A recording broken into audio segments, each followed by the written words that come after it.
நாடுகளில் சில தமிழர்களின் காட்டிக் கொடுப்பினால் விசா இல்லாதவர்களுக்கும் அவர்களுக்கு வேலைவாய்ப்பு வழங்கியவர்களுக்கும் பாதிப்பு ஏற்பட்டுள்ளது. கனடாவுக்கு விசிட் விசாவில் வந்துள்ள பல ஈழத்தமிழர்கள் வேலையின்றி தவித்து வருகின்றனர்.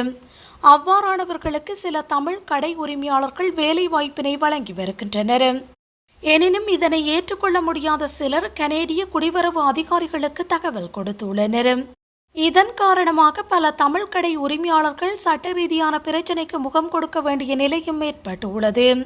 இவ்வாறான நிலையில் நேற்று முன்தினம் லண்டனில் உள்ள ஈழத்தமிழர் ஒருவரின் கடை ஒன்றுக்குள் அதிகளவிலான குடிவரவு அதிகாரிகள் வருகை தந்து விசாரணைகளை மேற்கொண்டுள்ளனர். வெம்ப்லி பகுதியில் அமைந்துள்ள கடையொன்றில் விசா இன்றி சிலர் பணியாற்றுவதாக வழங்கிய தகவலுக்கு அமைய அதிகாரிகள் விசாரணைகளை மேற்கொண்டுள்ளனர். சில தமிழர்களின் காழ்ப்புணர்ச்சி காரணமாக இவ்வாறு காட்டிக் கொடுப்புகள் மேற்கொள்ளப்படுவதாக குறித்த கடையின் உரிமையாளர் குற்றம் சாட்டியுள்ளார். எனினும் அங்கு பணியாற்றுகின்றவர்கள் சட்டப்படி அனுமதி பெற்று பணியாற்றியமையால் எந்தவித பாதிப்பும் ஏற்படவில்லை என்றும் அவர் குறிப்பிட்டுள்ளார்.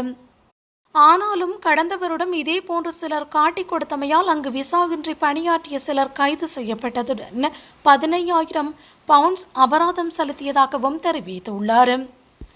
இவ்வாறான காட்டிக் கொடுப்பினால் விசாகின்றி தங்கியிருக்கும் தமிழர்களுக்கு பெரும் ஆபத்து ஏற்படுவதுடன் அவர்கள் நாடு கடத்தப்படும் அபாயம் உள்ளதாகவும் சுட்டிக்காட்டப்பட்டுள்ளது.